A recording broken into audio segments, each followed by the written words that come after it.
Assalamualaikum warahmatullahi wabarakatuh.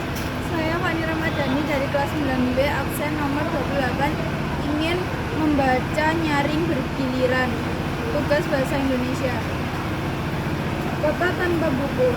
Pernahkah kau ke toko buku, perpustakaan, atau taman bacaan? Tidakkah kau merasa istimewa ketika berada di dalamnya? Di sekelilingmu ada berbagai toko dari dunia nyata dan khayal. Tempat yang pernah kau kunjungi dan yang belum, informasi dan cerita dari masa lalu, masa kini, dan masa depan. Semua berpadu, semua berada dalam genggamannya. Saat berada di antara buku, tidakkah kau merasa menjadi raja dan ratu? Ruang dan waktu seolah menit tanpa batas. Kau bisa terbang melintasi sekat udara dan melewati berbagai zaman. Kau bisa menyelam ke dalam samudra, melayang di angkasa, bercanda dengan aneka satwa, dan berkelana di tengah padatnya kota, juga di rimba raya. Kau tahu, buku adalah segala dunia, pengalaman, dan pintu wawasan. Muhammad Hatta sang proklamator berkata, "Aku rela di penjara asalkan bersama buku, karena dengan buku aku bebas." Melalui buku, manusia terbebas dari ketidaktahuan. Tempat-tempat yang dipenuhi buku adalah harapan berkembangnya pengetahuan dan wawasan. Apa jadinya jika kota tanpa buku? Pantaskah dia disebut kota? Di kota itu mungkin kabar datang dari sumber lain, dari koran, televisi, atau internet. Mungkin informasi dan cerita datang dari cerita nenek moyang, bagai dongeng-dongeng sebelum tidur.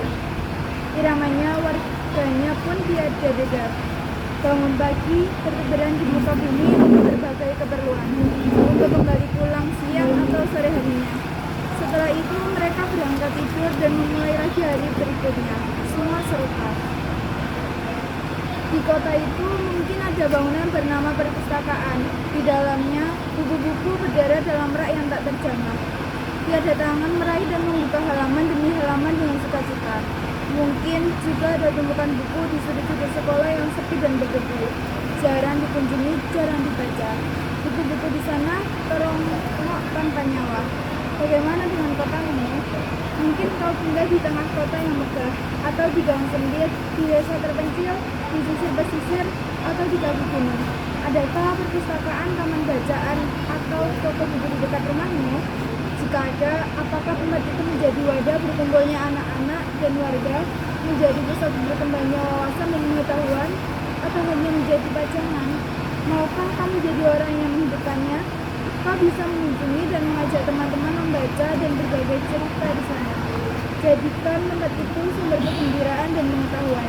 Jika tempat itu belum ada, maukah kau menjadi orang yang mulai menghadirkannya? Kau bisa memulainya dari sebuah sudut di teras rumahmu. Ajak teman-temanmu memulai langkah baru. Jangan biarkan waktu berlalu tanpa buku. Siapapun dirimu, bersahabatlah dengan buku. Dia akan menjadi teman setiamu sepanjang waktu. Assalamualaikum warahmatullahi wabarakatuh.